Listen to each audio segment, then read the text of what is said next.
Hello दोस्तों, आज हम बात करेंगे कुंडली में 12 भाव के बारे में, जिनकी मदद से व्यक्ति के संपूर्ण जीवन का पता लगाया जा सकता है।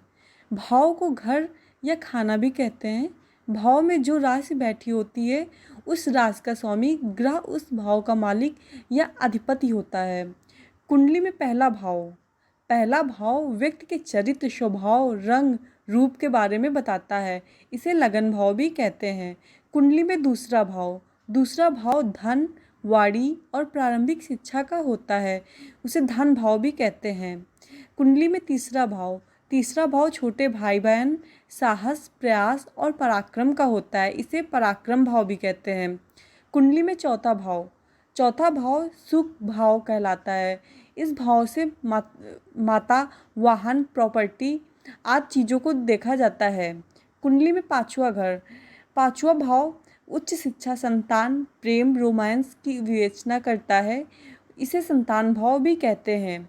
कुंडली में छठे भाव में शत्रु, रोग आदि को देखा जाता है। इसे शत्रु भाव भी कहते हैं। कुंडली में सप्तम भाव विवाह भाव होता है।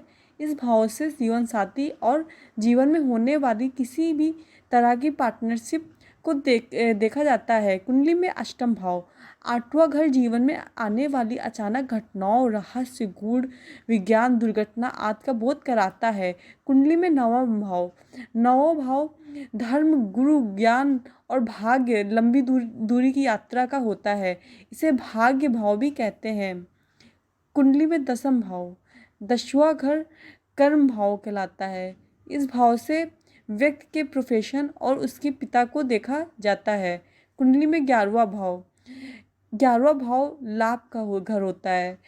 इससे आमदनी और जीवन में प्राप्त होने वाली सभी प्रकार की उपलब्धियां, बड़े भाई बहन, मित्र आदि को देखा जाता है।